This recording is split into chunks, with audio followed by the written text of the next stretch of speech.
Hey everyone, welcome to Com6080 testing module. This is Mike. Today we're talking about unit testing. So as we're a developer, we're always touching about the testing quite a lot because during the testing, we're able to ensure that our code works smoothly. So how about doing the testing in front end? So there are tons of ways that we can able to introduce testing into our front end development. One kind of way is by using the component testing. Just described as the title, component testing is testing each component individually. It doesn't need to be cross-testing within one another. It's just testing the component just one by one without touching the others. This is very important because if we could able to ensure a single component could able to test it smoothly and run it as expected, technically it will be doesn't have much issue when we put those components together.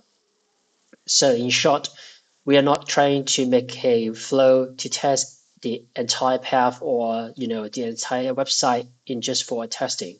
Component testing, we just try to test it individually, one by one, without any error. That should be all good. And the rest of the testing will be discussed later on in the later courses later on. So in order to talking about the unit testing in Vite, there are two main libraries that we're going to use, especially for our ReactJS. The first of all will be Vite. So the Vite test will be a framework in the JavaScript that helps us to do the unit testing together with the Vite itself. And the second module that we're trying to include in our testing component is called the React Testing Library. It is created by the Facebook itself. It's a testing framework that's specific to the JS, help us to know about when we're trying to establish some testing, we can able to check whether that specific components has certain properties or not. So how to install and set up the entire testing in our own repo or project. So if you take a look at the gist in here, we will see that there is a empty file talking about bit by bit about how to set up the component testing.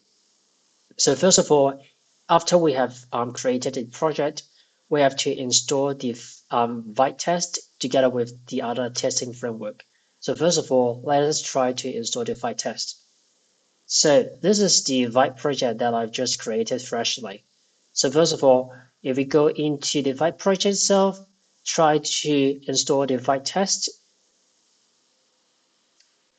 And second of all, try to install the testing framework as well. So there are a lot of different components in here. You will see that it includes the JS DOM, the JS DOM, its testing library / DOM, React, and user event. This is quite crucial when we are going to build the entire setup workflow when we're doing testing on an individual component. So after the installation, you just need to go to source folder, create a folder called tests, and create the respective file, setup.ts or JS, depending on you are using TypeScript or JavaScript. So let me try to copy this one, go to the source folder, create a folder called tests, and then create a file called setup.js. And then you just paste this line of code in here for set up the configuration. Next will be the vite.config.js. Similar to the above steps, copy the following code and then go to the vite.config.js and then paste it. And you should be able to all good. Next, go to the package.json, copy this test :vite test in order to help us to run the test quicker, because we somehow are able to do the following things like npm run test. Cool, so there you go. So the Vite test has been up.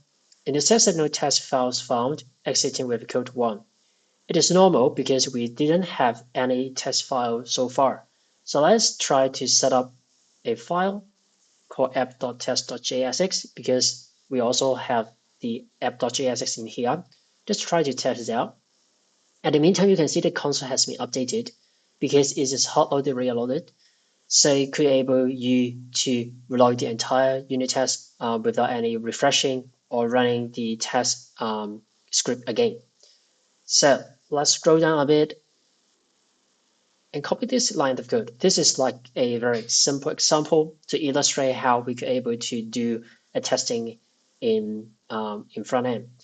So before I run the code, let me try to explain a bit by bit. So first of all, we include those dependencies. And then first of all, we have a describe section in here. Try to grouping all the test case into a section. So we're trying to describe an app to do what? So to do the following test. So it renders the app component, which means that this highlighted clock is related to a single test case, which tries to verify the app component has been rendered well. So we didn't have anything to be checked, so we just try to render it first and then do nothing. So let us try to save it and see what's happening to the console. So you can see one test passed. So which means that you have already set up this unit testing correctly, and the unit testing could able to render the app as we expected. So how can we see the actual code itself? Actually, if you include the screen module in the React and do the screen.debug, if you put it somewhere after the render and save it, you will see that the console actually will be outputting the actual source code for this render application. Just pretending there is a browser running background, and you try to see that and console what's happening for the HTML file. This is how the current, the rendering could able to show you what is currently rendering right now. So it's very helpful when we are trying to do some debugging or some testing afterwards. So this is how we're trying to do about how we set up a unit testing.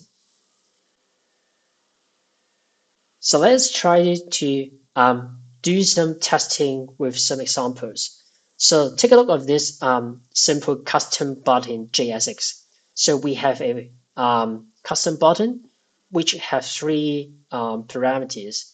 One is on-click function, which is handled for the callback event. The second one is called title, which is a props. The third one is the mode, which is another props to handling whether the button has a dark mode or a light mode. So the title has the default value that it could be able to inject in line 7. So if it doesn't provide anything for the title itself, it will be automatically default as click me. It also has a use state to wrap the button class, and this one will be used in the class name in the button itself. Easy, right? So how we're going to test it is try to capture every scenario on this custom button would have been handled or would have been rendered, and we try to do it one by one to verify every test case should met our expectation. Okay, let's try it out. So first of all, if we do not put anything in our props, at least it could be able to render this custom button. Is it correct? Yeah, so let's try to do it first. So this is how the code in the JSX itself. It is the same.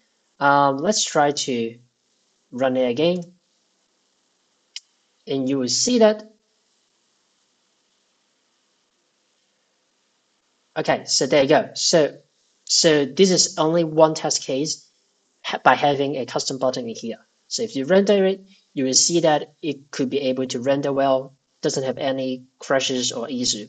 But the point being right now is how we could able to verify it does have the default title together with a button itself. So this is how the screen function could enable us to find this object actually contains a lot of good and useful information. So if we take a look at this one, testinglibrary.com/curious about, you will see that there are a bunch of ways that you can able to extract those HTML elements inside of the screen itself. So you can able to use get by, query by, find by, tidy other. But what actually we can able to use is by what.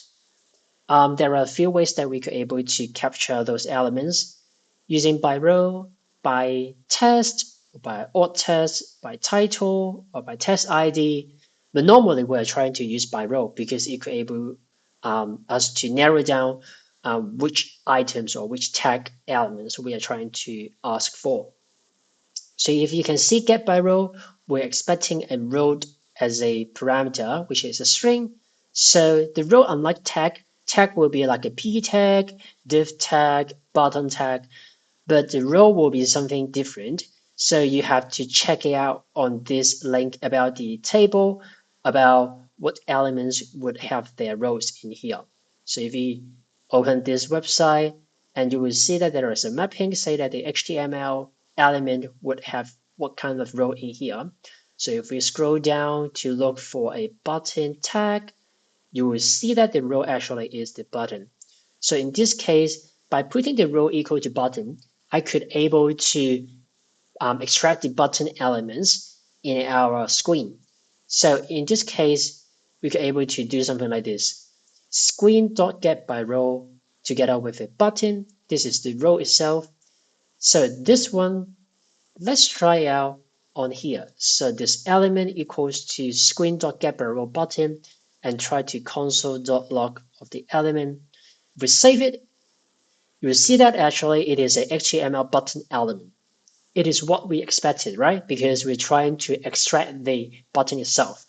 It's just saying that, okay, you're trying to extract the button from the screen, and here I could able to help you to get one. But what if I couldn't able to find a respective element? Let's try it out. So let's say if I trying to get this generic, it's saying that, we have a div, right? Let's try something else different. A caption. Yeah, so you can see that actually because we don't have a row called caption, because this one is talking about a caption tag. So in this case, you're saying that, okay, I couldn't able to find a row called caption, but I could able to find somewhere else. Is it what you meant? So you're just saying that, okay, I could able to find some row about the button, which has a class called like row. Perhaps you will take a look at it. And this is like how the actual testing module helps you to identify if you write something wrong. But this is not what I want today. Let's try to switch it back to button.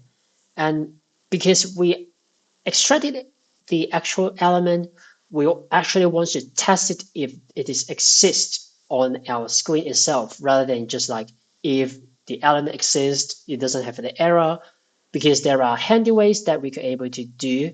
If you take out the third URL, the test dome actually provides a lot of helpful function in here. So the custom matches in here help us to check whether the element is exists or fulfill certain criteria. In this simple example, we just want to check whether the element is in the document itself. That's why we could able to use this function to be in the document. It will be trying to assert if the element is present in the document or not.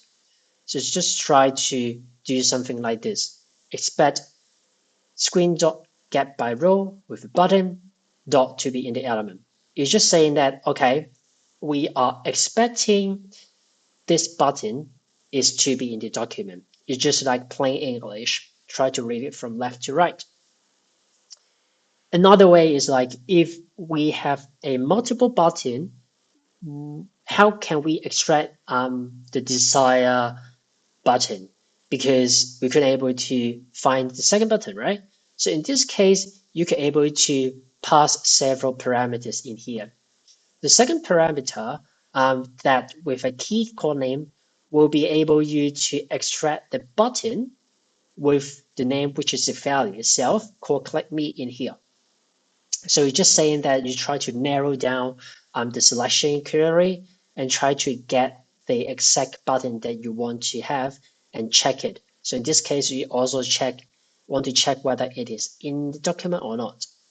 So what if like you couldn't able to write how to get those elements. So here is a trick that you can able to try it out as well. So by using screen.log testing playground URL, so that if you save it, you will see that there is a URL in here. And after you open it up, you will see that you have a similar structure like what you have written in your JSX. And you will see that there is a visualize button in here. So if you click on it, you will see there is a query on here. It's just saying that if you want to query this particular button, you can just call this function screen.getByRole button with a name called click me. This is quite handy if you do not know how I should write the correct query to extract the elements.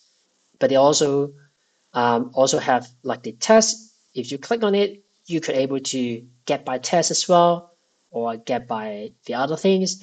But personally, I would say that the best way to get is get by role, because get by test somehow you can't narrow down the selection because it will try to search for every tag somehow. It is not safe and take risk when you try doing the testing. So by role will be more appropriate as in my opinion. So this is the first testing that we could able to cover. What else we could able to cover? Like the title may have the custom title, right? So let's try it out. So this simple exercise, I'm trying to test whether the buttons would have the custom title by putting the props core title in here.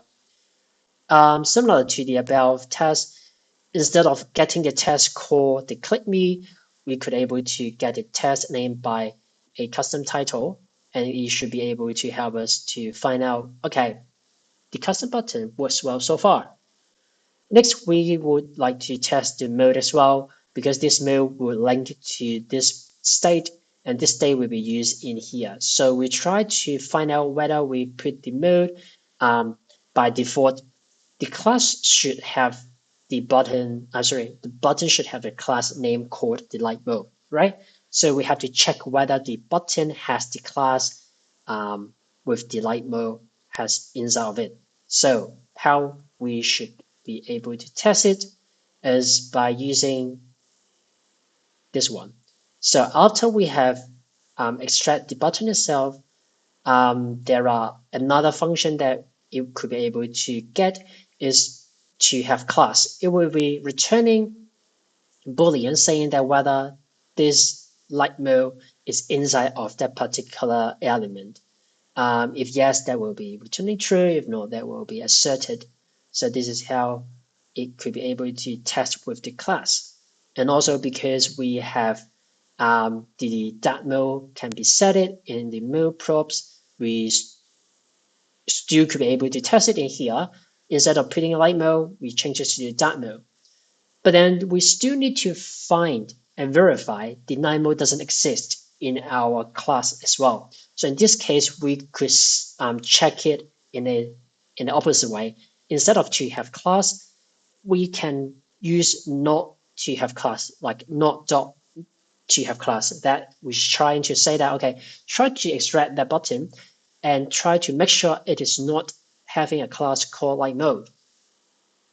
Okay, so far so good. So this is how we are able to test it to have a document and to have class. Last of all will be the onClick function. So the onClick function will be something like, if I have a button, have an onClick function, if I could able to mimic that I click on the specific function, specific button, it should be able to call this onClick props function, right? Because we're trying to make sure that whenever I put a function in here, things will be invoked when I click on this button. So how to do that is, first of all, we try to create a function itself. Instead of writing a custom function in here, we can use something built by the Vite itself. It's called vi.function. It's like a mock function, actually. It will return a empty function, but you can able to inject it into the onClick props in here. So after that, whenever you will click on this custom button, this on click, this 934 function should have been invoked. So what we left right now is try to do some click event on that particular button and check if this on click function has been invoked. So this is how we're going to do. In 936 in here, we try to add a user event in here. The user event can help you to mimic a click function on a specific element. In this case, we're trying to extract the button again and try to click on that. So because we have verified that the screen does have a button in the above mentioned test cases, we do not need to test it again. We just need to use it. And then we try to click on it. So if you hover into it, you can see that the click function actually is returning a promise, which means that you have to wait until the click event has been completed. So that's why I'm here adding a async and wait to make sure that the click event has been completed and I could able to check something. What I'm going to check is on 937 because we want to check the onClick is actually has been invoked after the user event has been clicked on that specific button. So what I'm going to do is on 937, do something like this. Expect the onClick function to have been called one time. It's very handy. It could enables you to check whether you will have some calls, one calls, or none of the calls has been invoked on a specific function. So this is how we could able to check whenever we want to make sure that some kind of interaction between the user and your component work expected. And this is how we're going to use with the help of the user event. So I think that's all for about this topic about writing a unit test. Hopefully you can learn something about how we're going to use the unit testing. Remember, try to cover as much as possible because unit testing can help you to prevent a lot of bugs later on. See you around.